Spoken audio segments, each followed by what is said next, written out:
हनुमान जी को खुशी किसमें मिलती, ये समझ लो, फिर आगे बढ़ते।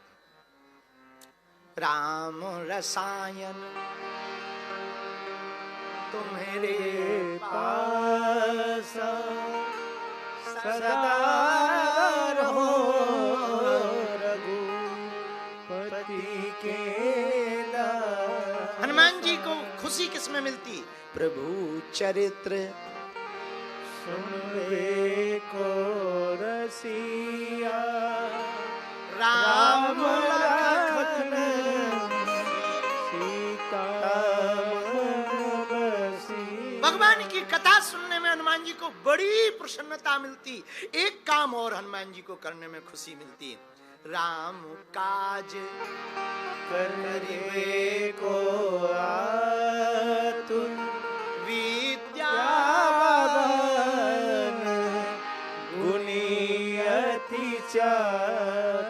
यदि हनुमान जी की भक्ति करते हैं तो हनुमान जी को सुखी, हनुमान जी को प्रसन्नता राम के काज में, राम की कथा सुनने में प्राप्त होती। मेरे पागलो, तुम भले ही वतन से दूर रहो, तन से ऑस्ट्रेलिया में रहो, पर मन से भारत में रहो।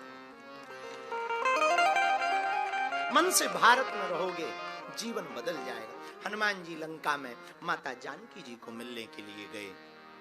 माता जानकी जी पेड़ के नीचे बैठी, अशोक पेड़ के नीचे, हनुमान जी पेड़ के ऊपर बैठ गए। लंका में से हमें एक बात याद आई कि जब राम जी और लक्ष्मण जी लंका गए तो लक्ष्मण जी ने कहा कि प्रभु देखो लंका कितनी सुंदर है, सोने की है। तो राम जी ने लक्ष्मण जी की कंधे पर, सिर पर हाथ रख करके कहा, भाई लक्ष्मण, लंका भले ही सोने की है, स्वर्गादपि गरीयसी जननी जन्मभूमिश्च स्वर्गादपि गरीयसी। लक्ष्मण, भले ही लंका सोने की है, पर अयोध्या जैसी नहीं है। सोने की तो है, पर अयोध्या जैसी नहीं है। जितना आनंद अयोध्या में है वो स्वर्ण की लंका में नहीं है। और मेरे पागलो, सोने व चांदी के भवन होना महत्वपूर्ण नहीं है। आपके जीवन में सोने, एक बात याद रखना, एक तुमसे ही पूछते हैं, सोने की चेन वाला खुश रहता है या सोने चेन से सोने वाला खुश रहता है? सोने की चेन वाला खुश है या चेन से सोने वाला खुश? अब रावण के पास सोने की लंका तो थी, पर चैन से सोता नहीं था, चैन से सोता नहीं था। अब बताओ ऐसी सोने की चैन किस काम की, जिससे चैन नहीं बेचैन हो। जो चैन वाले हैं वो बेचैन ज्यादा रहते, चैन वाले बेचैन ज्यादा रहते हो। जिन पर डॉलर आ जाए उनकी यही दिक्कत है कि अब इसको डबल कैसे करें, इसको कहां लगाए।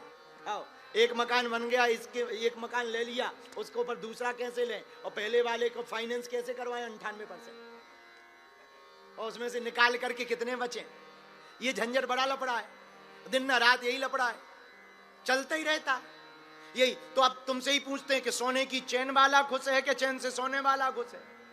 और मेरे पागलो, ऐसा कहना नहीं चाहिए। इसका मतलब ये नहीं है कि तुम कल से कमाना बंद कर दो, खूब कमाओ, खूब कमाओ, पर भैया कमाओ उतना कितना, गुरुवर इतना दीजिए जा मैं कुटुंब मैं भी भूखा न रहूं, साधु न भूखा।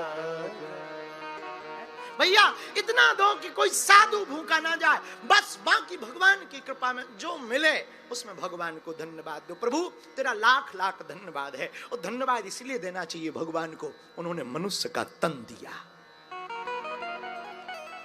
विचार करो, मनुष्य तन ना मिलता तो कहीं पशु बने होते, भैंसिया बने होते, घोड़ा बने होते, या फिर यहाँ पे एक भेड़ जैसा अल्पाका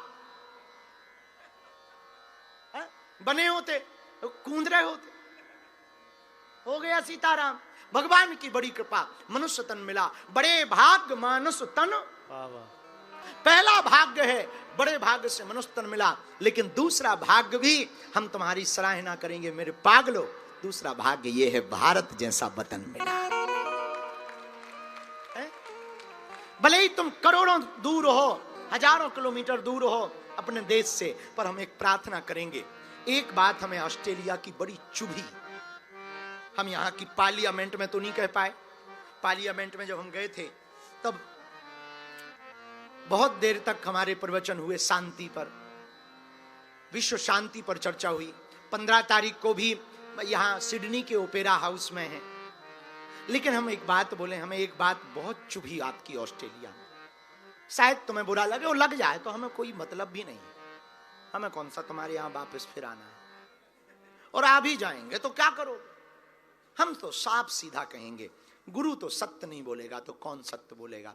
अभी भी तुम ऑस्ट्रेलिया में रहते हो, पर भारत वाले बनकर नहीं, या तो तुम गुजराती बनकर रहते हो, या पंजाबी बनकर रहते हो, या हरियाणवी बनकर रहते हो। तुम भारतीय बनकर नहीं रहते। हम तुम्हारे पास ना तो डॉलर कमाने आए हैं, ना तुम्हें हम कथा सुनाने आए, हम मात्र तुम्हारे पास इसलिए मेरे पागलों आए हैं, हजारों किलोमीटर चल करके और कथाओं को, दरबारों को छोड़कर इसलिए आए हैं। हमारी प्रार्थना है, स्टेट भले ही अलग अलग हैं, पर देश एक है। भारत तो एक है ना, अपना तिरंगा तो अपना एक है ना। तुम अपने बच्चों को भी यही समझाओ और आप भी यही समझो, सबसे पहले नेशन होना चाहिए, राष्ट्र होना चाहिए, बाद में कास्ट होना चाहिए, बाद में राज्य होना चाहिए। पहले भारत। जिस व्यक्ति को भारत से प्यार नहीं ना, भारत का होकर, वो मेरा यार नहीं। जिसे भारत से प्यार नहीं है, अपने देश से, तुम यहां रहो, ऑस्ट्रेलिया को भी धन्यवाद दो, यहां की सरकार, इस मिट्टी को धन्यवाद, क्योंकि ये तुम्हारी कर्म भूमि है। लेकिन हम प्रार्थना करेंगे, जब समय मिले अपने देश के लिए भी समय निकालकर बच्चों को समझाया करो, भारत की बातें बताया करो, वरना बुरा ना मानना। हमने कई घर ऑस्ट्रेलिया में ऐसे देखे जिनके बच्चे बिगड़ गए, टूट गए, पता नहीं किस हालत में हो गए। उन्हें ना सनातन से मतलब है, न राम से मतलब है, न भारत से मतलब है। हम प्रार्थना करेंगे, भले ही 10 रुपया कम कमा लेना, और अपने बच्चों को भारत लेके जाया करो। 10 रुपया खर्च हो जाए पर भारत लेके जरूर जाया करो, ताकि जिस तिरंगे के लिए भगत सिंह, चंद्रशेखर आजाद, सुभाष चंद्र बोस फांसी के फंदे पर झूल गए, तुम्हारे हमारे पूर्वजों ने प्राण दिए, कम से कम तुम्हें पता है अपने भारत को भारत बनाए रखने के लिए कितने लोगों ने प्राण दिए, और अभी भी कितने लोग प्राण देते सरहद पर। हमको एक घटना याद है, सत्य घटना है। एक कैप्टन हुए जम्मू कश्मीर के, वो भारत की सेना में पोस्टेड थे, आर्मी में, बॉर्डर पर थे। एक बार युद्ध हुआ, गोलीबारी वो बॉर्डर पे अचानक हो जाती, उस मुठभेड़ में उनको गोली लग गई, मरने के करीब थे, शहीद होने के करीब थे, प्राण जाने वाले थे। प्राण जाते जाते एक और सहयोगी उनका गोली चला करके बचा रहा था, उसने कंधे पे लटकाया, इसने थपकी दे के कहा कि मुझे नीचे उतारो। नीचे उतार कर कहा कि पेन है क्या? उसने कहा हाँ है। उसने पेन लिया, अपनी जेब से कागज निकाला, गोली लगी थी, खून बह रहा था, उसने कागज से लिखा, वो चिट्ठी आज भी रखी हुई उसकी मां के पास, मां तू अपने आप को बहुत खुशनसीब समझना कि तूने ऐसा बेटा पाया है जिसने देश के लिए प्राणों को अर्पित किया है। और मां तू रोना मत, मेरा मुंह देखकर रोना मत और अपने आप को हीन मत समझना। मां मैं तुझे वचन देता हूं, मैं फिर आऊंगा। तू भगवान से प्रार्थना करना कि मुझे अगला जन्म फिर से भारत में मिले और तेरी कोख से पैदा हूं और फिर से मैं भारत आर्मी को ज्वाइन करूं और फिर से मैं देश की सेवा करूं। वो चिट्ठी हमने पढ़ी, आज भी वो है। एक बात बोले, हम यहां से पूरे देश के लिए, पूरे भारत के लोगों को और पूरी दुनिया को, वर्तमान में हमको खबर लगी, हमने न्यूज पर देखा कि इजराइल ईरान के युद्ध में अमेरिका और ईरान दोनों पाकिस्तान में बैठकर संवाद करेंगे। हम तीनों राष्ट्राध्यक्षों को, पूरी दुनिया को एक बात कहना चाह रहे हैं, आप लोग अपने ईगो के चक्कर में लड़ रहे हो, विचार करना, जिस जिस देश की आर्मी तुम्हारे लिए लड़ रही, जिनका बेटा चला गया, जिनका पति चला गया, जिनका पिता चला गया, उन पर क्या गुजर रही होगी, क्या उनकी हृदय पर गुजर रही होगी। हमें अभी कितने दिन होंगे, 4-5 दिन ही हुए ना आए हुए, 3-4 दिन। मन बार बार बेचैन होने लगा कि अब कब भारत पहुंच जाए, कब उस मिट्टी को चूम ले। हम जब पार्लियामेंट के कार्यक्रम में थे तो एक व्यक्ति ने माइक पकड़ा, वो रोने लगा। तो हमने पूछा क्यों रो रहे, शायद वो उस पर भी डला यूट्यूब पर। उसने बताया कि एक ही दुख है कि हमारे पिताजी खत्म हो गए और हम भारत नहीं जा पाए। क्या काम का डॉलर, क्या काम की ऐसी उपलब्धि। इसका मतलब ये नहीं कि तुम पैसा ना कमाओ या यहां ना रहो, खूब रहो। एक प्रार्थना करेंगे, अपनी माँ और भारत माँ को मत भूल जाना, और अपने बच्चों को भी भूलने मत देना।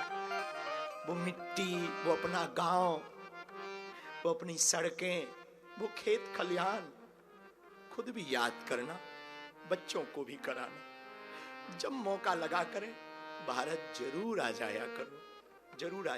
पता है हमारा सपना क्या है? मेरे पागलों, हमारी कोई क्षमता तो नहीं, प्रार्थना कर सकते, हम तो गुरु हैं भगवान से। जैसे तुम लोग ना ऑस्ट्रेलिया के पीआर पाने के लिए पागल हो ना, हम चाहते हमारा देश इतना समृद्ध बने कि हमारे देश की पीआर पाने के लिए लोग पागल हो, ताकि तुम लोगों को देश ना छोड़ना पड़े, भारत ना छोड़ना पड़े। भला कौन अपना गांव छोड़ना चाहे, मजबूरी होती है, हम समझ सकते तुम्हारी मजबूरी। पर मेरे पागलों, हम एक बात तुमसे कहते हैं, बुरा ना मानना। निश्चित रूप से आप भारत से बहुत प्यार करते हैं, पर ऑस्ट्रेलिया वालों, जितने यहाँ मंदिर हैं, जितने प्रदेशों के लोग रहते, हमारी हाथ जोड़कर प्रार्थना है, कम से कम तुम इस देश में आकर गुजराती, पंजाबी, बिहारी, राजस्थानी बनकर नहीं, भारतीय बनकर रहना।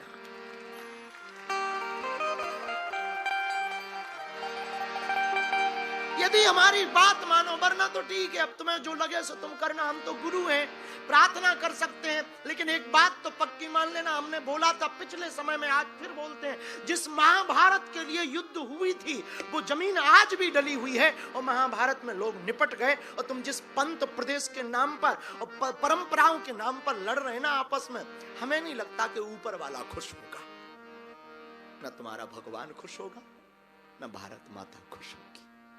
इसलिए हमारी प्रार्थना है, भले ही हम गुजराती रहें, राजस्थानी रहें, मध्य प्रदेशी रहें, लेकिन भैया सबसे पहले हम भारतीय रहें। और आपके यहाँ की ना ये मंदिरों की राजनीतियां बहुत खराब है, बहुत खराब, बहुत खराब। हम तो धन्यवाद देंगे, सुधीर जी कहाँ गए, दहिया जी, सुधीर दहिया जी, वो उनकी धर्मपत्नी यानी मैया, बिटिया, अंकित, ये सब लोगों ने मिलकर आयोजन किया, भला है। और इस बहाने हमें आने मिला और कथा कहने मिला। हम कथा कहने थोड़ी आए, हम तो सिर्फ तुम्हें जगाने आए। लेकिन तुम्हारे यहाँ के मंदिरों की राजनीति ना भारत पाकिस्तान से ज्यादा खतरनाक है। हाँ, बुरा ना मानना, अगर हम नहीं बोलेंगे सच तो कौन बोलेगा। तुम्हारे यहाँ के मंदिरों में जो डोनेशन देता है या जो सदस्य होता है वो लाइन वीआईपी पाता है, बाकी धक्के खाते। हम एक प्रार्थना करें, भगवान के दर पर कोई ऊंचा नीचा नहीं, भगवान के लिए सब समान है।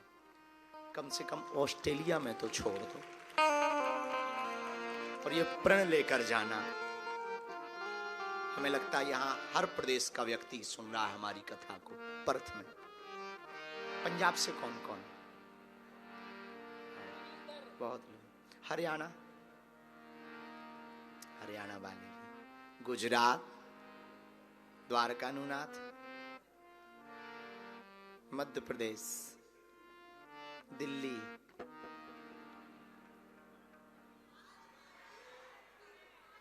तो फिर काहे को हाथ उठा रहे थे?